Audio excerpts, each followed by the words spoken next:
Assalamualaikum warahmatullahi wabarakatuh. Baik, saya di sini akan menjelaskan tentang konsep dasar ilmu gizi. Dan selanjutnya di sini ada definisi dari gizi atau giza. Giza dalam bahasa Arab memiliki arti makanan. Ya, dan selanjutnya di sini ada ilmu gizi atau nutrition science adalah cabang ilmu yang mempelajari hubungan antara makanan yang dimakan dengan kesehatan tubuh yang diakibatkan serta faktor-faktor yang mempengaruhinya. Untuk selanjutnya, di sini ada zat gizi atau nutrients adalah ikatan kimia yang diperlukan tubuh untuk melakukan fungsinya, yaitu menghasilkan energi, membangun, dan memelihara jaringan, serta mengatur proses-proses kehidupan.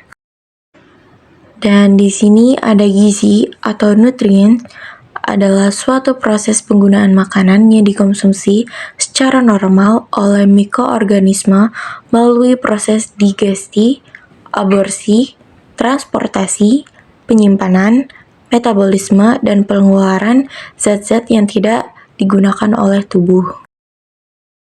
Untuk penjelasan selanjutnya, di sini ada makanan, bahan makanan, dan pangan.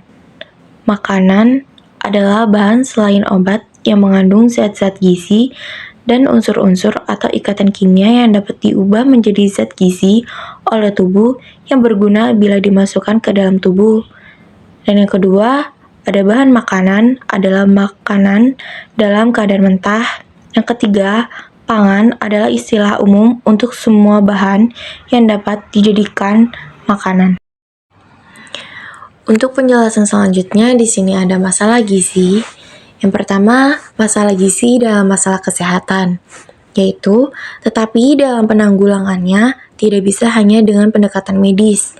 Yang kedua, masalah gizi dalam masalah kekurangan pangan, yaitu namun jadi merupakan masalah kemiskinan, pemerataan ekonomi, dan kesempatan kerja yang kurang. Untuk selanjutnya di sini ada masalah gizi mempunyai dua pengertian yang berbeda. Yang pertama, masalah gizi merupakan masalah kemiskinan. Penanganannya bisa dilakukan melalui intervensi tertentu tanpa menunggu perbaikan ekonomi. Yang kedua, masalah gizi merupakan domain ilmu biomedik, akan tetapi penanganannya memerlukan ilmu ekonomi dan manajemen. Untuk selanjutnya di sini ada pengertian gizi terbagi secara klasik dan masa sekarang, yaitu yang pertama, secara klasik, gizi hanya dihubungkan dengan kesehatan tubuh atau menyediakan energi, membangun, memelihara jaringan tubuh, mengatur proses-proses kehidupan dalam tubuh. Yang kedua, yang sekarang, selain untuk kesehatan, juga dikaitkan dengan potensi ekonomi seseorang karena gizi berkaitan dengan perkembangan otak, kemampuan belajar, produktivitas kerja. Dan di sini ada pertanyaan, apa aja sih yang berhubungan dengan gizi?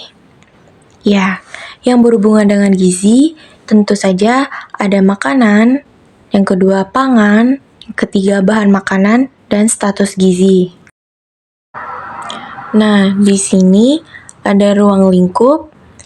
Yang pertama, ada cara produksi pangan atau agronomi dan peternakan. Yang kedua, ilmu pangan. Yang ketiga, mikrobiologi. Yang keempat, biokimia. Yang kelima, FAL. Yang keenam, biologi molekular dan kedokteran. Yang terakhir, ada antropologi, sosiologi, psikologi, dan ekonomi.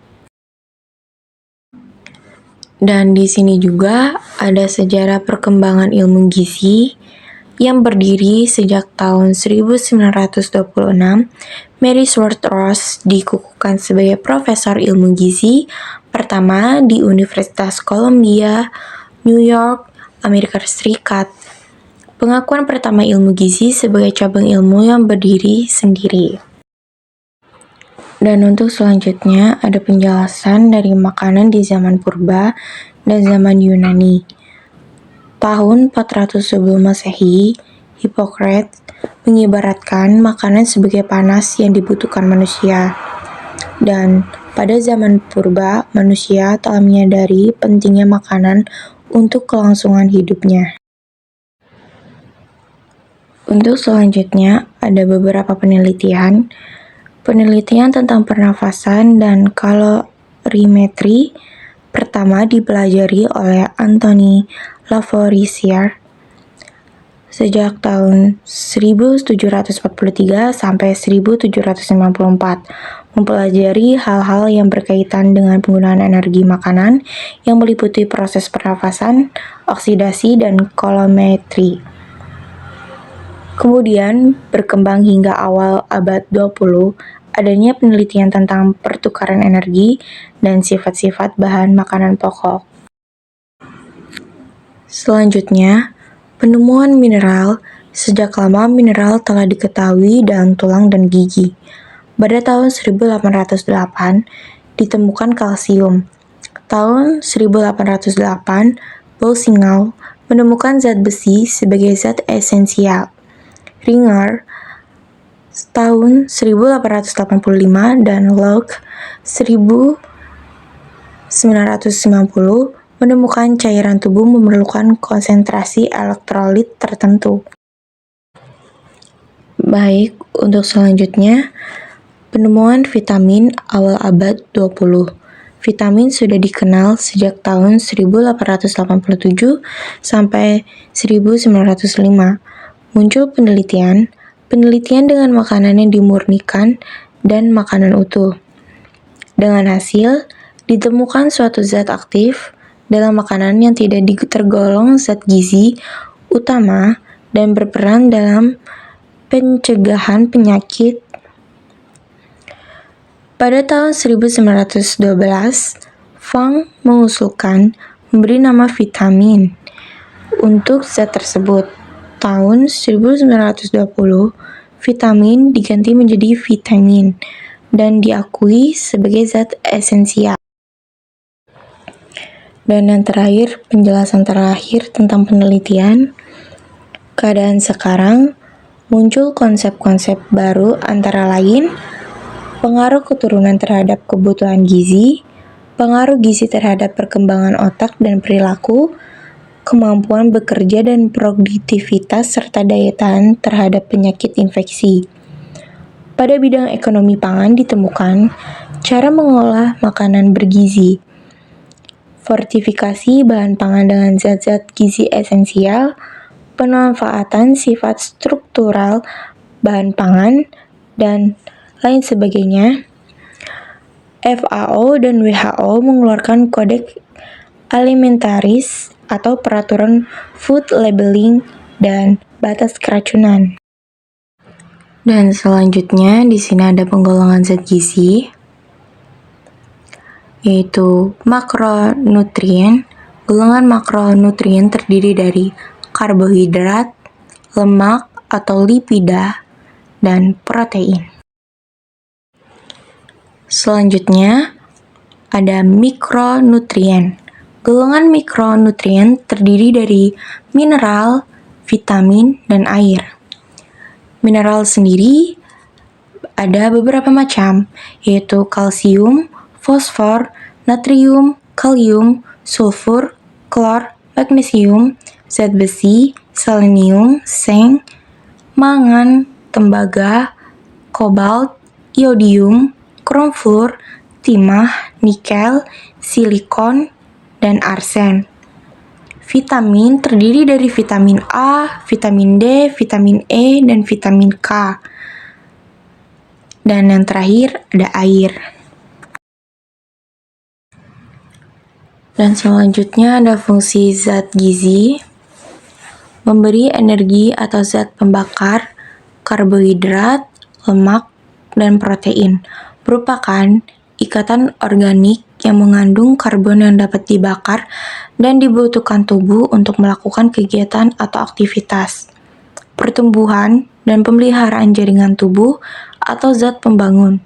Protein, mineral, dan air diperlukan untuk membentuk sel-sel baru, memelihara, dan mengganti sel yang rusak. Baik, penjelasan selanjutnya. mengatur proses tubuh atau zat pengatur, protein, mineral, air, dan vitamin. Mineral dan vitamin sebagai pengatur dalam proses-proses oksidasi, fungsi normal saraf dan otot serta banyak proses lain yang terjadi dalam tubuh seperti dalam darah, cairan pencernaan, jaringan, mengatur suhu tubuh, peredaran darah, pembuangan sisa-sisa atau ekskresi, dan lain-lain proses tubuh. Akibat gangguan gizi. Akibat gizi kurang pada proses tubuh kekurangan gizi secara umum, atau makanan kurang dalam kuantitas dan kualitas. Menyebabkan gangguan pada proses-proses yaitu ada 5. Yang pertama, pertumbuhan. Yang kedua, produksi tenaga. Yang ketiga, pertahanan tubuh. Yang keempat, struktur dan fungsi otak. Yang terakhir adalah perilaku. Akibat kelebihan gizi. Gizi lebih menyebabkan kegemukan atau obesitas. Kelebihan energi yang dikonsumsi disimpan di dalam jaringan dalam bentuk lemak. Kegemukan adalah salah satu faktor terjadinya berbagai penyakit degeneratif seperti hipertensi, diabetes mellitus, jantung koroner, hati, dan kandung empedu. Sekian dari saya. Mohon maaf apabila ada salah kata. Wassalamualaikum warahmatullahi wabarakatuh.